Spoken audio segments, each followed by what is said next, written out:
tal? Bienvenidos a la serie El Amaranto, una planta originaria en México. Siguiendo la tradición que ya hemos establecido en el Jardín Botánico del Instituto de Biología de la UNAM, de presentar en esta serie de programas temas de interés para el público en general sobre aspectos diferentes sobre los recursos vegetales de México. En esta ocasión presentaremos una serie de 5 programas sobre el amaranto, los cuales serán conducidos por la doctora Cristina Mápez, quien es especialista en el tema del amaranto en México. Es uno de los expertos reconocidos en los aspectos biológicos del amaranto. Y en esta serie revisaremos diferentes temas relacionados con esta importante planta. Veremos al principio algo sobre la importancia cultural, la importancia histórica de este recurso para los mexicanos. Hablaremos también sobre la diversidad de usos que tiene esta planta. No solamente es una planta comestible, sino tiene usos muy diferentes. Hablaremos también sobre los aspectos nutricionales.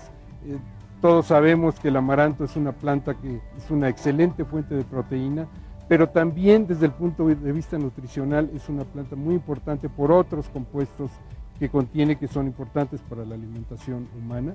Hablaremos también en este programa sobre la historia del cultivo del amaranto, sobre sus aspectos agronómicos, y hacia el final de la serie, revisaremos cuál es la situación actual de este cultivo, cuáles son los retos desde el punto de vista tecnológico, cuáles son los retos desde el punto de vista social, económico y cultural para desarrollar el potencial de este importante cultivo originario de México.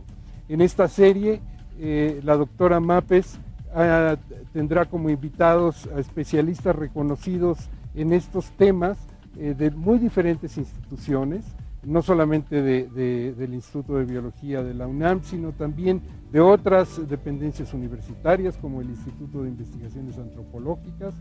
Participarán también especialistas de organismos gubernamentales y de otras instituciones de investigación de nuestro país que están trabajando en una gran red de científicos y técnicos especializados en el amaranto con el objetivo común de desarrollar su potencial agronómico y económico para nuestro país. Sabemos que va a ser una serie de gran interés para todos ustedes y esperamos que la sigan a lo largo de sus 5 programas.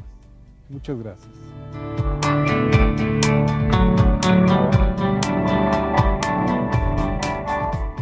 Buenos días, estimado público.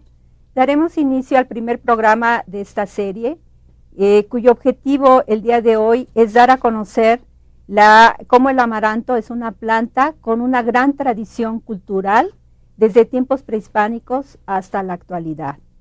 Para ello contamos con la presencia de la doctora Emily McClung de Tapia, arqueobotánica, investigadora del Instituto de Investigaciones Antropológicas de la UNAM. Bienvenida, Emily. Muchas gracias por estar aquí. Tenemos también a la maestra Ana María Velasco Lozano.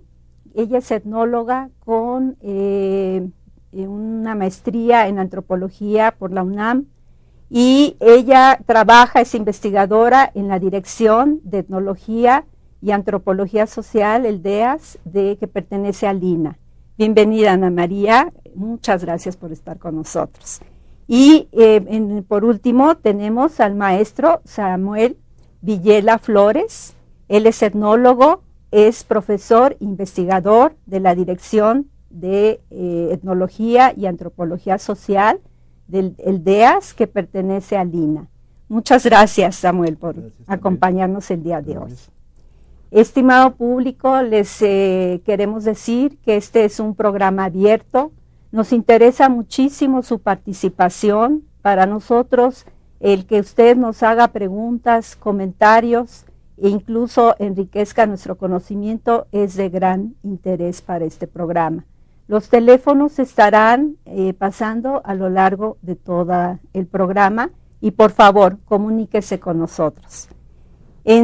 A continuación veremos un sondeo con la idea de conocer si la gente conoce a la planta del amaranto o la alegría. A continuación lo veremos.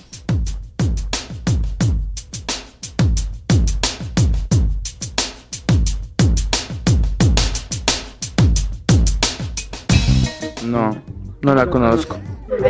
No. Una flor de color como guinda, y si uno la sacude sale la semilla, después se coloca en un comal y truenan como palomitas. No la conozco, desgraciadamente. ¿Sí la conoce? Sí. ¿Cómo es la planta? Larga y como si tuviera los granulitos pegados al tallito. Sí, la conozco. ¿Cómo es la planta? La verdad no me acuerdo. Es grande y como roja, como rosita, ¿no? Rojo. De vista, pero así muy de paso cuando he ido, por ejemplo, a ¿cómo se llama? Milpalta, que es donde hacen dulce, en un pueblo que se llama San Gregorio. Entonces ahí es donde conocimos una vez la planta. El amaranto, las plantas que es como quelite, dice usted. ¿Como quelite? Exactamente. Como los quintoniles, Sí, ¿no? más o menos parecido a los cantoniles, más que es diferente.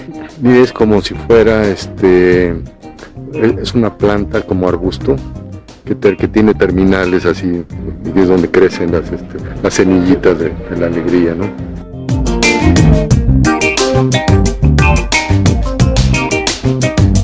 Es interesante, vemos a través de este sondeo que la gente en general conoce el dulce de la alegría o del amaranto, pero poca gente conoce de qué planta se obtiene esta semilla para elaborar esta golosina. A continuación empezaremos con las preguntas al panel, con la idea de entonces mostrar cómo esta planta ha tenido una gran importancia cultural a lo largo del tiempo. Emily, me gustaría que nos explicaras en qué consiste la arqueobotánica.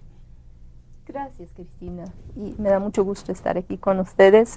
Quisiera comentar que la arqueobotánica es un rama de arqueología en donde procesamos, identificamos e interpretamos los restos botánicos procedentes de excavaciones arqueológicas primordialmente.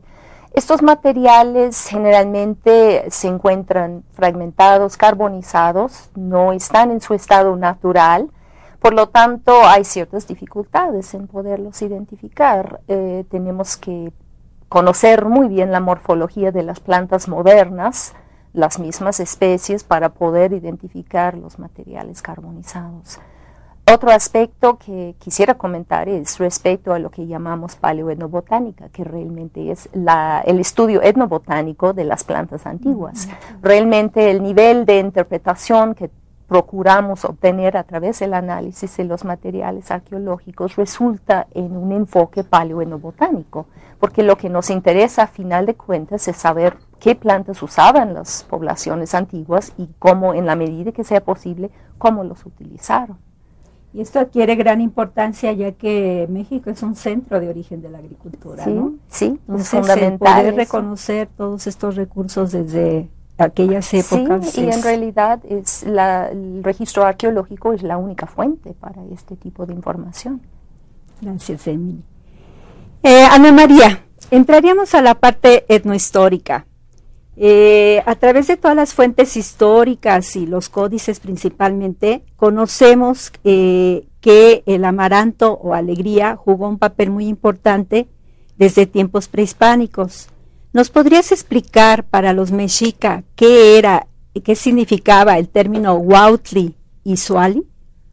Bueno, primero gracias por invitarme. El huautli es una forma genérica en que los mexicas llamaban a un grupo de plantas. Entre ellas está el huauzontle, que nosotros conocemos, que es una quenopodácea, y obviamente el amaranto, que es el huautli. Ahora, huautli se aplicaba tanto a la semilla como a la planta. También podía llamarse huauquilit cuando la planta era pequeña, un quelite que era comestible. También se le llamaba huauzontle, dice Sagún, cuando la planta está completa y está con su panoja, con la inflorescencia. Pero sobre todo y se clasificaba según su color, según su forma, según a ciertas asociaciones que había con animales o con plantas. Por ejemplo, para el color, cuando la semillita era negra se le llamaba Tezcahuautli o se le llamaba Yacahuautli, o también en el caso del Michhuautli, que es la semilla blanca, se le llamaba así porque se parecían sus huevecillos a los huevecillos de los peces que había en los lagos de la cuenca. También era según, para qué era la alimentación, había uno que se llamaba Totolhuautli, que era para los alimento para las aves. Y el Soali, con el Soali se hacía distintas cosas, se elaboraban figuras de dioses, se elaboraban tamales, etcétera. Y el Soali se hacía con el Michhuautli, o sea, con la semilla blanca. Muy bien te especifican las fuentes que se separaban, todas las semillas de distinto color, negras o amarillitas, se quedaban las blancas para hacer el Soali, que se mezclaba con miel y a veces con maíz. O sea, era una como masa. Era una masa. A veces se molía mucho, dice que, y la masa, además se hacía con el Soali ya con la planta, digamos, el amaranto ya explotada la semillita, ¿no? Y decía que se molía mucho, muy fino, casi como ashin, dicen las fuentes, y con eso hacían distintas cosas. Samuel, entraría a la parte etnológica, etnográfica de la investigación. En la actualidad sabemos que los nahuas, en especial de la montaña de Guerrero, siguen haciendo estos soalis, estos tamales. ¿Cómo fue o de dónde surgió esta tradición o de dónde vino para que se presente? Si estamos hablando de los mexicas y ahora estamos hablando del estado de Guerrero y en la actualidad. Gracias por la invitación también. Pues las referencias que tenemos hubo procesos migratorios desde el Valle de México en los siglos XIII, XIV, que produjeron la creación de los actuales pueblos nahuas de la región de la montaña, de la Mixteca Nahuatlapaneca. Y estas migraciones se dieron por las convulsiones que se dieron en el altiplano, cuando la entronización de la Triple Alianza, y se hablaba de hambruna, en fin, de las guerras. Entonces, sobre todo en parte del sur del Valle de México, por Xochimilco, tenemos documentados estos flujos migratorios que van a producir los poblados nahuas de la actual región de la montaña. Tenemos que prácticamente, bueno, todos los pueblos nahuas que he visitado yo, se producen los tzuali. Actualmente. Todavía, sigue llevando a cabo esta sí, práctica. así es. Bueno, Emily, me gustaría entonces que habláramos ahora cuáles serían las evidencias paleobotánicas o arqueobotánicas para decir que el amaranto es una planta muy antigua. Bueno, creo que es importante señalar que hay restos arqueológicos muy antiguos. Aunque siempre hay dudas respecto a la datación de los materiales botánicos ubicados en contextos arqueológicos, hay evidencia que señala la probabilidad de que hay el uso de amaranto, por lo menos en la región del Valle de Tehuacán, entre aproximadamente 7.000 y 5.000 años antes de nuestra era. Esto es con base en un trabajo arqueológico muy extensivo que se llevó a cabo en los años 60, y en realidad las condiciones del Valle de Tehuacán, su aridez, la presencia de cuevas áridas que fomenta una conservación excelente de materiales botánicos, que para los arqueólogos es una maravilla, ha permitido la conservación de materiales no carbonizados, es decir, más o menos con sus colores, su forma natural, solamente desecados, lo que llamaríamos un poquito arrugaditos, un poquito pequeños por ser desecados, por ser secos, ¿no? Sin embargo, la conservación es maravillosa. Esto ha permitido entonces documentar la antigüedad en México del amaranto. No es del todo seguro que estos materiales tan antiguos son domesticados, aunque hay semejanzas morfológicas con la especie de Amaranthus cruentus. Ahora, por otro lado, en la Cuenca de México hay un sitio arqueológico que se llama Zoapilco, está ubicado, fue ubicado en la región de Tlapacoya, y ahí se hizo también un trabajo arqueológico muy extensivo e intensivo, en donde se recuperaron restos macrobotánicos también de amaranto. En este caso no hubo la posibilidad de identificar con seguridad la especie porque los materiales eran carbonizados. Y por otro lado, la presencia en el registro polínico de la Cuenca de México, la presencia constante de polen, de Chenopodiaceae amarantaceae, que las dos familias comparten rasgos morfológicos en cuanto al polen se refiere, por lo tanto es difícil diferenciar entre ellos. Sin embargo, ahí es difícil evaluar su papel. Su antigüedad corresponde a aproximadamente 5.000, 5.500 años antes de nuestra era. Antiguos, ¿no? Sí, muy antiguos. O sea, no cabe duda que la planta es originaria de aquí, presente en la Cuenca de México y en otras áreas. Y la mayor parte de los restos botánicos conocidos después corresponden a épocas posteriores, épocas correspondientes a lo que los arqueólogos llamamos el formativo, sobre todo el formativo medio. Estamos hablando de aproximadamente 800 años antes de nuestra era. Pero en realidad la mayor parte de los materiales conservados en los contextos arqueológicos, por tan abundantes que sean, son carbonizados, y por supuesto eso nos restringe en cuanto a la posibilidad de identificarlos. ¿Por qué se encuentran carbonizados? O sea, bueno, si estuvieran depositados en un contexto arqueológico en su forma natural, serían consumidos por microorganismos, deteriorarían en el proceso natural, ¿no?, de degradación de materia orgánica en los suelos, o se estarían, pues, formarían el alimento de otros animales, aparte de los microorganismos, ¿no? Entonces, de estar carbonizado permite que no tienen contenido orgánico, por lo tanto no representa un alimento de interés para otros organismos, y eso fomenta su conservación. Ana María, con esta pasta que ya mencionaste, ¿qué tipo cuáles deidades eran formadas con el Zoalli? ¿Y qué otras pues manifestaciones o qué otras representaciones había con el Zoalli? Bueno, mira, yo pienso que el abarato y el maíz eran así en el mundo profano y en el mundo sagrado, las plantas por excelencia para utilizarse.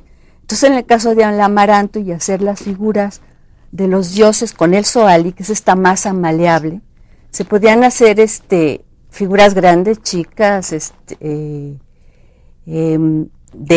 hasta simulando aves, simulando plumas, simulando muchas cosas gracias a la maleabilidad de la masa. Entonces, entre las figuras había las imágenes de Huitzilopochtli, de sus dioses más importantes, de Xiuhtecuhtli, por ejemplo, cuando Xiuhtecuhtli había una fiesta en Izcalli o en Xocotuetzin, sobre todo, donde se levantaba un poste muy grande, se iba a cortar un gran árbol, y en la parte de hasta arriba del poste se ponía la imagen de Zoalli, del dios del fuego, que era Xiuhtecuhtli, y se ponían 3 tamales en la parte más alta. Entonces se competían los jóvenes guerreros de tratar de subir ese árbol, y solamente llegaba uno, y era considerado valiente y de lo mejor, ¿no? Era de la sociedad mexica. Y de ahí los tamales de Zoalli, de Huautli, los repartía entre la gente que estaba abajo, y él tomaba la imagen del dios y era considerado como un hombre valiente y de lo mejor, del mejor guerrero. Otras imágenes que se hacían eran también de la diosa del agua, de Xochipilli, bueno, de cantidad de deidades que se hacían cada uno para su fiesta. Por ejemplo, para la de Huitzilopochtli, se suponía que se bajaba la imagen desde el Templo Mayor y se pasaba por todos lados, se la llevaba en andas, ¿no? Cuando terminaba la festividad, lo que se hacía era repartir, bueno, quitarle, la deidad estaba hecha de Zoalli, pero le ponían todos los aditamentos que tiene cada dios, cada atributo, su vestimenta especial, se la quitaban y después repartían la imagen, la destrozaban en pedacitos y la repartían entre la gente. sea que tenía un papel ceremonial súper importante, religioso importantísimo. Claro. Y una de las cosas muy importantes que ahora todavía continúa etnográficamente, que después nos dirá Samuel también, es que se hacían unas figuras de los dioses relacionados con la lluvia y con los montes, de los montes más altos que dicen donde se conseguía el agua, ¿no? Que llegaban hasta las nubes. Entonces hacían al Popocatépetl, al Iztaccíhuatl, a la Malinche, a distintas montañas que también lo que hacían era después partirle en pedacitos y repartirlo entre la gente, que también era como una forma profiláctica, porque podía evitar que la gente que tuviera ciertas enfermedades relacionadas con los dioses del agua, como las riumas, el que salieran ciertos granos o bubas, la hidropesía, etcétera, eso podía de alguna manera medio evitar o que le pasara eso o que se ahogara, por ejemplo, que también era otra de las cosas que mandaban los dioses de la lluvia. No, pues el tema es interminable, habría muchos aspectos más pero nos da una idea de lo importante que era en todas estas ceremonias y cómo estaba relacionada con el agua y la agricultura finalmente, ¿no? Samuel, me gustaría entonces que ahora nos hablaras de estos tamales, que las formas y funciones que tienen en estas comunidades nahuas de la montaña de Guerrero. Pues empezaremos por las funciones. Los tamales Tzoali forman parte actualmente de ritos petitorios y ritos de aseguramiento, o sea, cuando termina ya el ciclo agrícola. En los ritos petitorios tenemos la presencia de varias formas, sobre todo la culebra, los cerros y los idolitos que le llaman ellos. Los cerros, bueno, están representando, como decía Ana María, pues esos lugares donde se crea la lluvia, y entonces aparecen deificados, aparecen sacralizados. En algunos lugares, bueno, en muchos lugares aparece también la culebra, pero actualmente se le vincula con el arco iris, y con una entidad de signo negativo, se le llama Cosemalot. Y también hay los idolitos, ellos le llaman, dicen que son los trabajantes, que son los ángelos, que son los que trabajan para producir la lluvia, que están a las órdenes de San Miguel y San Marcos. San Marcos es la principal deidad agrícola en la montaña. Es una resemantización de Tlaloc, todos los atributos que tenía Tlaloc los tiene ahora San Marcos. Entonces, aunque San Marcos no aparece como Tzoali, pero sí aparecen sus trabajadores. Tenemos también en alguna localidad que es La Libertad, cerca de Olinalá, aparecen unas estrellas, o sea, posiblemente tengan algún significado astronómico, eso ya no lo pude averiguar. Y también aparecen los animales que son nocivos para la milpa, como son los gusanitos, los roedores. Y de una forma muy importante, muy interesante, son las parejas míticas fundadoras. Me encontré en 2 pueblos por lo menos, en el poblado de Chepetepec, del municipio de Tlapa, y en la cabecera municipal de Xalpatláhuac, parejas. En el caso de Chepetepec son Chepetzin y María Antonia. En el caso de Xalpatláhuac no tengo ahorita el dato, pero están aludiendo a los orígenes de esos pueblos, y entonces se les representa también en forma de tamal Tzoali. Y bueno, también en un caso que ya también lo refirió Ana María, hay una representación del volcán Popocatépetl en el poblado de Chepetepec. Como ahí en Chepetepec dicen que es la montaña presidente de la República, o sea, porque es el mayor, es el más importante de todos los cerritos. Entonces tenemos toda una gama de representaciones muy interesantes. El común denominador es que son entidades sagradas y que tienen que ver tanto con los mitos de origen de los pueblos, como las fuerzas de la naturaleza. Qué fascinante. Ana María, ¿nos podrías decir cuáles fueron los usos que tuvo el amaranto, la alegría, en tiempos prehispánicos? Claro, bueno, ahorita refiriéndose un poco, Samuel, a esta parte sagrada del uso del amaranto, entre las figuras que se hacían, también se hacían unas figuras que se llamaban Xonecuili, o Coatzintli, que eran en forma de serpientita, que es también como una continuidad, ¿no? Y bueno, los usos importantes son sobre todo en la alimentación. Se hacían tamales, una serie de tamales distintos, a veces era con las hojas, se llamaba huauquiltamali, por ejemplo. Otras veces se hacían también con las semillas. Hay un platillo muy famoso que comían los señores, que era un tamal hecho con capulín, con la panojita de la fresca del maíz, con amaranto. Se mezclaba y se hacían unos tamales, parecer muy sabrosos.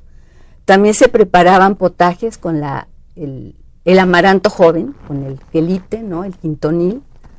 Se hacían una serie de sopas, potajes, también las mismas plantitas se usaban con fines medicinales para problemas de la piel, por ejemplo. Bueno, es un sinnúmero de usos. Sí. Vamos a parar aquí ahorita por falta de tiempo, pero continuamos hablando de esto. Y bueno, a continuación les queremos decir al público que tenemos dos obsequios, 2 libros donados por el Instituto de Biología, que se llaman Los quelites, un tesoro culinario. Ustedes se preguntarán por qué damos un libro sobre quelites, porque precisamente como estábamos comentando en el programa, los quintoniles son una clase de quelites y los quintoniles son amaranto o alegría, o diferentes especies de amaranto. Para poder obtener estos obsequios, las 2 primeras personas que nos contesten cómo se le designaba al amaranto en tiempos prehispánicos. Y a continuación vamos a una pausa. Por favor, no se vaya, continúe con nosotros y haga sus preguntas, comentarios, serán muy bien recibidos. Muchas gracias.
¿Eres alumno de los últimos semestres, egresado de licenciatura o posgrado de la UNAM? Asiste a la 10ª Feria del Empleo UNAM 2010. 8 y 9 de septiembre, estacionamiento para aspirantes en Avenida del Imán, Ciudad Universitaria.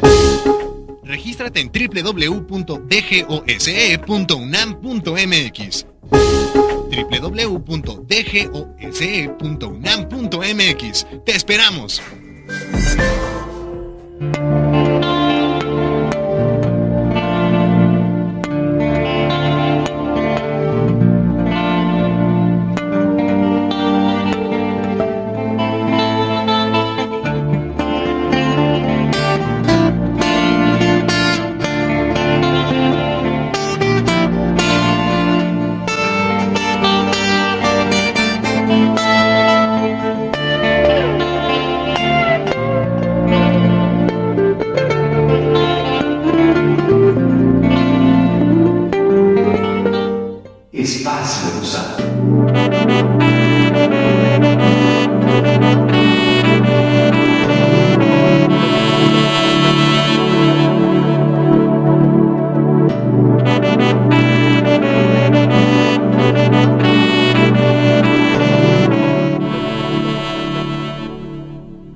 favor comuníquese con nosotros. Nos gusta mucho platicar con el público.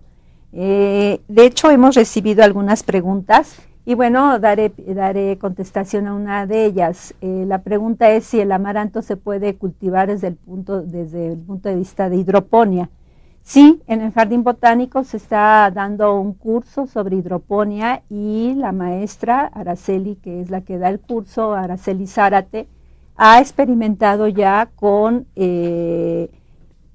cultivar el amaranto, sobre todo los quintoniles, con hidroponía. Entonces sí se puede hacer. Bueno, pues a continuación los invito a ver una entrevista con la maestra Aurora Montufar, de la Dirección de Estudios Arqueológicos del INAH.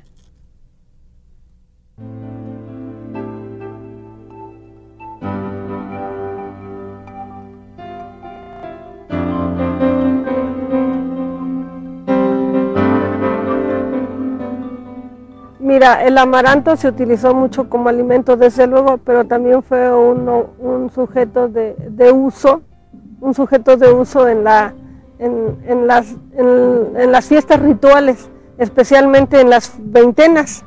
Había una veintena en la que se hacía el culto a los cerros, y en esa veintena, que era más o menos por octubre, hacían figuras de amaranto en masa, o sea, lo quemaban y le ponían miel, y hacían figuras de los cerros un poco antropomorfizados, y los vestían como a dioses y los llevaban como ofrenda.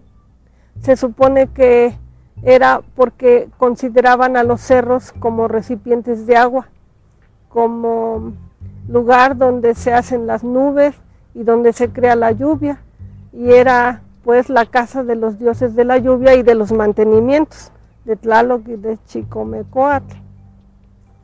También en otras de las fiestas mensuales hacían figuras de Huitzilopochtli.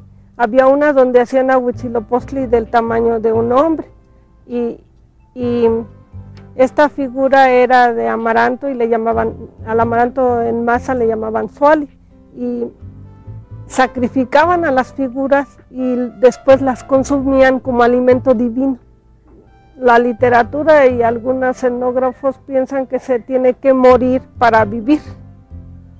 Entonces la muerte da origen a la vida. Las figuras de cerros en forma de hombre eran los Ejecatontin, y era una manifestación de reverencia a los dioses de la lluvia y a los cerros. Eran básicamente para petición de lluvias.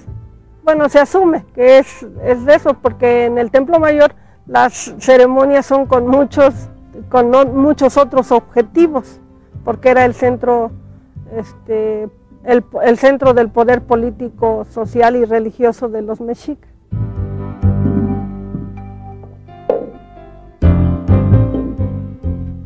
Emily, continuamos hablando de este tema tan apasionante que es la arqueología. Me gustaría mucho que pudieras ubicar al amaranto alegría en todos estos restos arqueobotánicos o en Tehuacán, en el Valle de Tehuacán, con respecto a otros cultivos. O sea, ¿el amaranto realmente fue importante? Con el maíz, o sea, con otros restos que se han encontrado. Yo creo que sí. Lo que sucede es que debido a condiciones de conservación, siempre lo que encontramos en el registro arqueológico es una pequeña proporción de lo que debería de haber estado ahí en algún momento del pasado.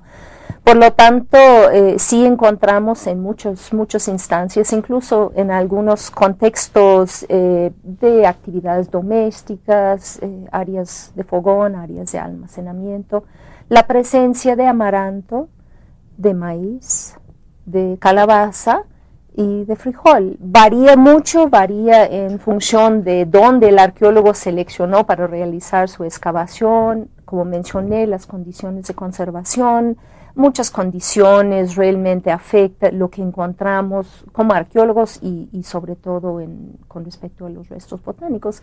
Pero sí se ha encontrado tanto en Tehuacán. De hecho, Tehuacán es muy conocido porque fue la región en donde por primera vez se descubrió el más antiguo maíz prehispánico, aunque actualmente se sabe que el maíz es todavía más antiguo en Oaxaca.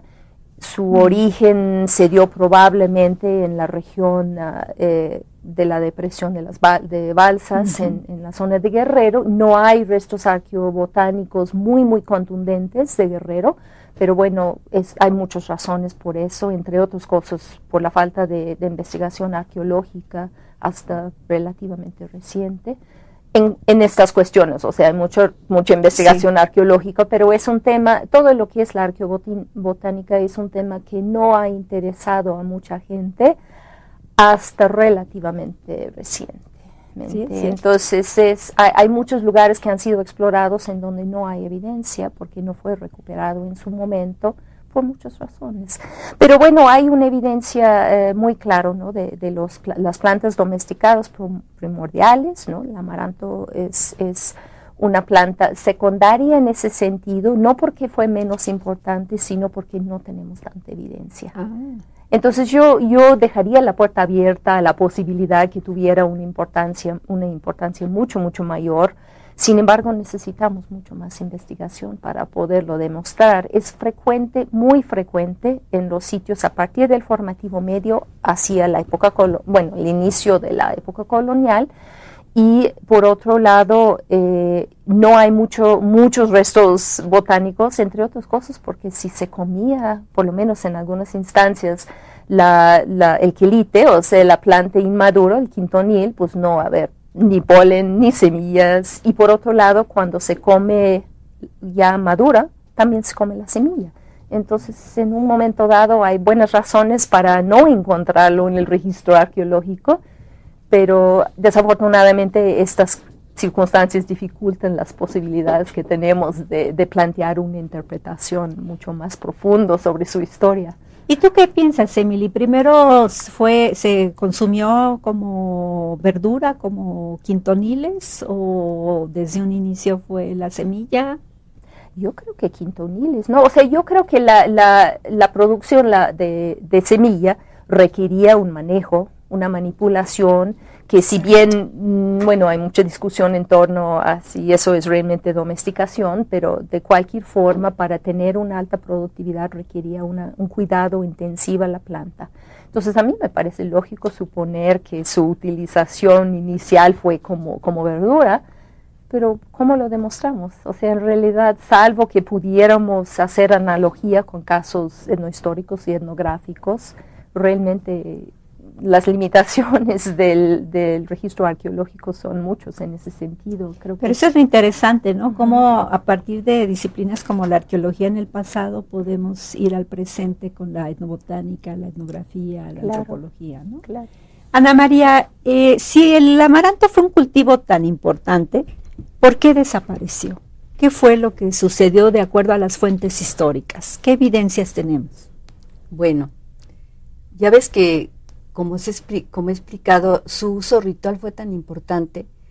Cuando llegaron los españoles y vieron esa utilización del zoali, haciendo las figuras de las dioses y teniendo una especie de comunión con estas deidades, una teofagia, como también se le llamaba, o se le llama, los sacerdotes quedaron escandalizados porque era casi como un poco como la comunión católica, ¿no? En donde también se come al Dios en cierta forma. Entonces, pues empezaron a censurarlo mucho. Hay una gran censura en las fuentes diciendo que así como si Cristo había hecho lo de la comunión con la hostia con amor, el diablo, por copiarle a Cristo, había hecho que comieran los prehispánicos las figuras de los dioses por envidia, ¿no? Que él también quería tener ese tipo de que lo comieran, de identificación. Pero yo creo que hay mucha gente que dice que fue prohibido. Yo no pienso que fue prohibido. No he encontrado ninguna fuente que diga que se prohibió. Más bien se debió un poco a la censura, porque sí vemos a distintas, digamos, siglo XVI, siglo XVII, hasta casi siglo XVIII, en donde están diciendo, continúan con sus ritos paganos y continúan usando el amaranto de esta manera, comiéndose al dios, ¿no?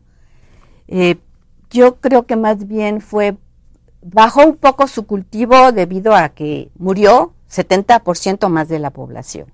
Y el cultivo requiere mucha mano de obra, ¿no? Tú lo sabes, claro. El maíz, el trigo, otras plantas fueron más importantes también. Por ejemplo, hubo épocas en que hubo gran hambruna y lo que se pedía que se tributara sobre todo era el maíz. Entonces yo creo que el amaranto dejó de producirse tanto como se producía en la época prehispánica, porque yo pienso que en la época prehispánica, junto con el maíz, el frijol, el chile y la calabaza, el amaranto era uno de los alimentos principales. Y tanto que hasta decían, había ofrendas en donde se ponían todas las semillas principales en la petición de lluvias, por ejemplo, y estaba el amaranto siempre presente, ¿no? Y también está presente en los mitos y en muchas cosas. Entonces, Otra pregunta, Ana María, con relación a esto. También se dice que se prohibió porque pues se ofrendaban estas figuras a los dioses que se mezclaban con sangre de los sacrificados. ¿Es cierto esto? ¿Existe realmente evidencias para decir eso? Bueno, evidencias en las fuentes, no. Hasta ahorita, de todas las que he revisado, que son bastantes, se dice que se hace el soali con el amaranto, a veces con maíz y con miel. Ahora con lo que hacía que se uniera la miel de maguey. A veces podía, así como ahora el sacerdote salpica con el agua bendita a los fieles y a las figuras que llevan a los niños Dios, etcétera. Igual en la época prehispánica, a veces el sacerdote salpicaba las figuras y salpicaba a los fieles con la sangre del sacrificado, pero la sangre del sacrificado era la comida del Dios, no era comida humana.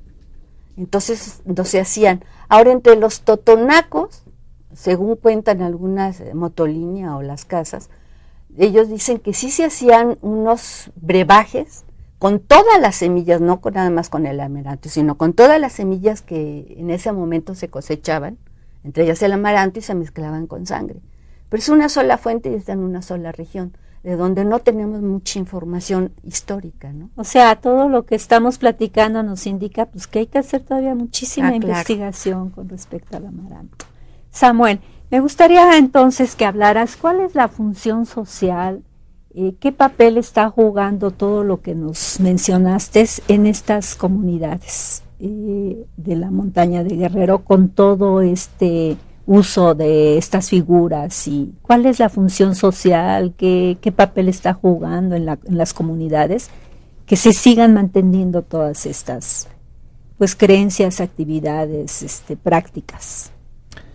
Pues yo creo que es muy importante porque habría que partir del principio de que la religión de estos grupos indígenas nahuas tiene todavía mucha continuidad con la religión mesoamericana.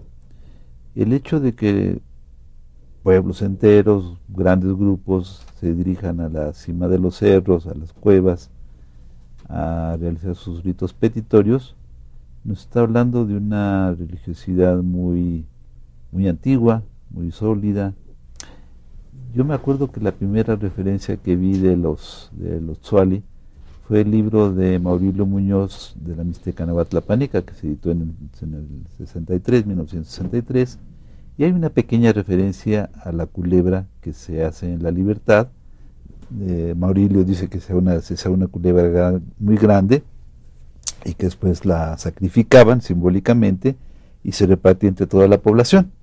Yo fui por ahí, pensé visitar la comunidad ahí por el 90 y dije, no, ya, está cerca de Linalá, Linalá es una población muy conocida por su artesanía, ya tiene carretera, no, seguramente eso ya no existe, ya desapareció. ¿Y cuál va siendo mi sorpresa? Que el ritual seguía no solo en octubre, que era la referencia de Maurilio Muñoz, sino también, como se hace en el resto de las comunidades nahuas, cuando empieza la lluvia, cuando empiezan los rituales. Entonces esto me permitió ver que esta religiosidad de estos pueblos nahuas sigue teniendo muchos vínculos con su tradición mesoamericana, y un elemento muy indicativo es que estas ceremonias donde están presentes los suali, que son los ritos petitorios, no hay presencia de oficiantes católicos, no hay sacerdotes. El culto se lleva a cabo por los oficiantes nativos, por los tlamaquet, que le llaman, los hombres sabios, y entonces vemos que estos tamales tanto están representando a fuerzas sagradas, a fuerzas de la naturaleza, están representando a las parejas que dieron origen a los pueblos, nos están remitiendo una parte muy importante de su cosmovisión, de su religión. Y desde el punto de vista de cohesión social, la gente se sigue manteniendo junta a través de estas actividades que realizan. Sí, yo creo que es una parte medular de su religiosidad. O sea, cuando uno sube a estos cerros, pues se encuentra, es interesante ver todavía la presencia de niños, de jóvenes. Estos rituales se han venido, pues no extinguiendo, pero sí han tenido cambios en los últimos 10 años, pero yo veo que yo acabo de estar en una ritual cerca de Chilpancingo, en una población mestiza.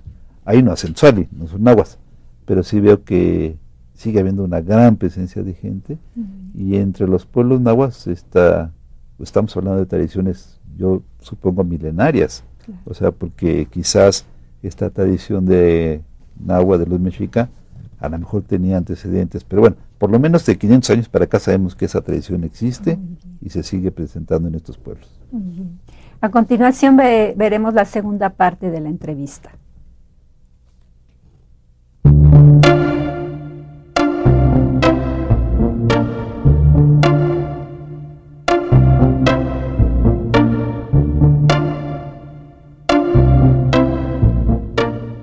Haciendo un estudio etnográfico de una fiesta de petición de lluvias en Temalacatzingo, Guerrero, y en ese lugar el día 25 de abril hacen una fiesta en el cerro, y dentro de los elementos de ofrenda llevan figuras hechas de suali, son figuras miniatura que representan a los ángeles, que según ellos son el aire, y representan una gran serpiente que es el símbolo del agua, entre otros animales que son alusivos o propios del agua, como las ranas, los sapos. Entonces hacen estos animales y estos ángeles, que son los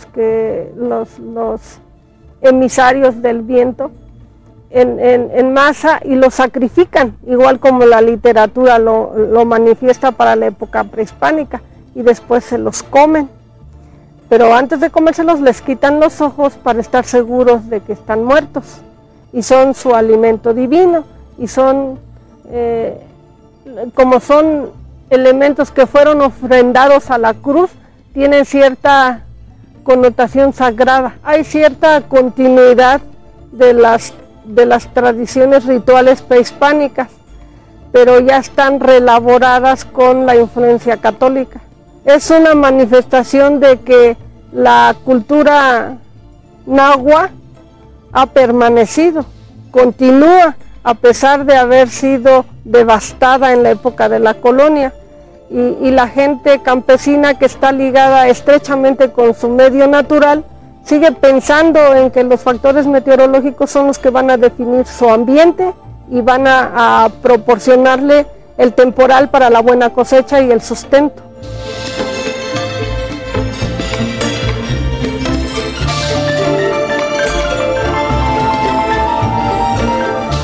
Bueno, la alegría fue uno de los granos que cultivaban ampliamente en la época prehispánica, junto con el maíz, la chía, el epazote, y que en conjunto representaban la riqueza alimentaria, especialmente el maíz, desde luego. Pero en los registros arqueológicos hemos encontrado ese tipo de granos, a excepción del maíz, porque casi no se conserva, dentro de las ollas Tlaloc, que son una reverencia al agua, al dios de la lluvia. Entonces, en su interior hay gran abundancia de estas semillas o de estos alimentos, en alegoría a los mantenimientos que requería la sociedad para mantenerse.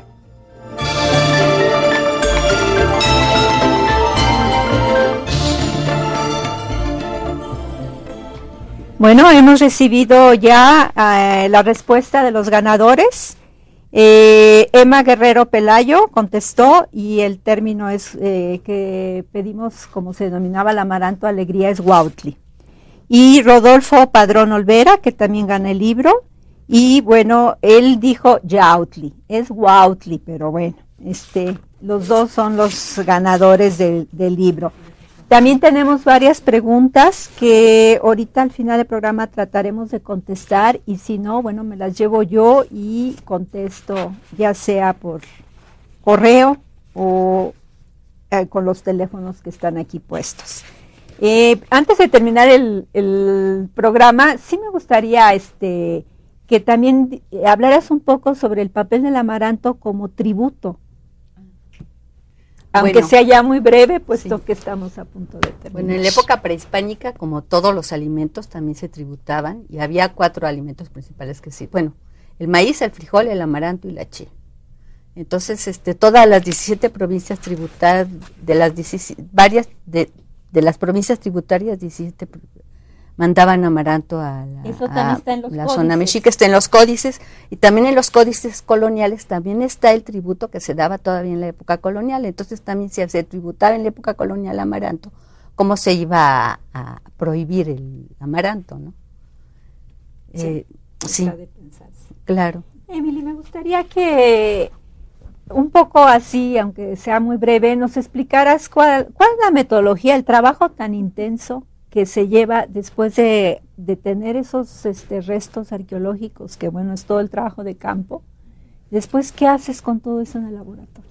Bueno, hay una serie de técnicas que aplicamos en laboratorio para separar los restos botánicos, lo que llamamos macrorestos, que son los objetos un poquito más grandes, separarlos de los sedimentos obtenidos en campo, y en algunas instancias, muy pocas veces, se encuentran ofrendas tan claras en el contexto arqueológico in situ, que podemos recuperarlos, llevarlos directamente al laboratorio, pero generalmente se tiene que recuperar muestras de sedimentos, procesarlos, hacer una separación que llamamos flotación en laboratorio, eso para los macrorestos, y después hay otras técnicas de extracción química para otros tipos de materiales, el polen, por ejemplo. Entonces, llevando a cabo estos procesos en laboratorio, se extrae los restos particulares, y de ahí es trabajo microscópico, en algunos casos con microscopio estereoscópico, lo que algunos llaman lupa, en otros casos el microscopio óptico, con suerte, microscopio electrónico de barrido, pero eso ya como que más para cosas muy especiales. Y en fin, con base en comparación con materiales modernos, con plantas obtenidos en mercado, obtenidos en campos de cultivo, en áreas de almacenamiento, en hogares, en comunidades, se obtiene colecciones de semillas y otras partes de las plantas, y con base en la comparación morfológica hacemos la identificación. Muchas veces el material arqueológico está deteriorado a tal grado que no podemos identificar. Incluso a veces la especie es muy difícil, por otro lado el género un poco menos, y a veces tenemos que contentarnos con el nivel de familia, pero es un proceso comparativo netamente. Bueno, pues estimado público, creo que ya no tenemos tiempo, seguiríamos fascinados hablando del amaranto, nos faltan muchísimos aspectos, pero bueno, el programa está a punto de terminar. Agradecemos muchísimo, bueno, yo en primer lugar agradezco muchísimo la participación de todos ustedes y del público por habernos escuchado y haber asistido a este programa, y los invitamos para participar en el siguiente programa que tratará sobre los usos del amaranto. Y mañana también en Mirador Universitario está el programa Platicando de Economía del Instituto de Investigaciones Económicas de la UNAM. Muchas gracias. Hasta pronto.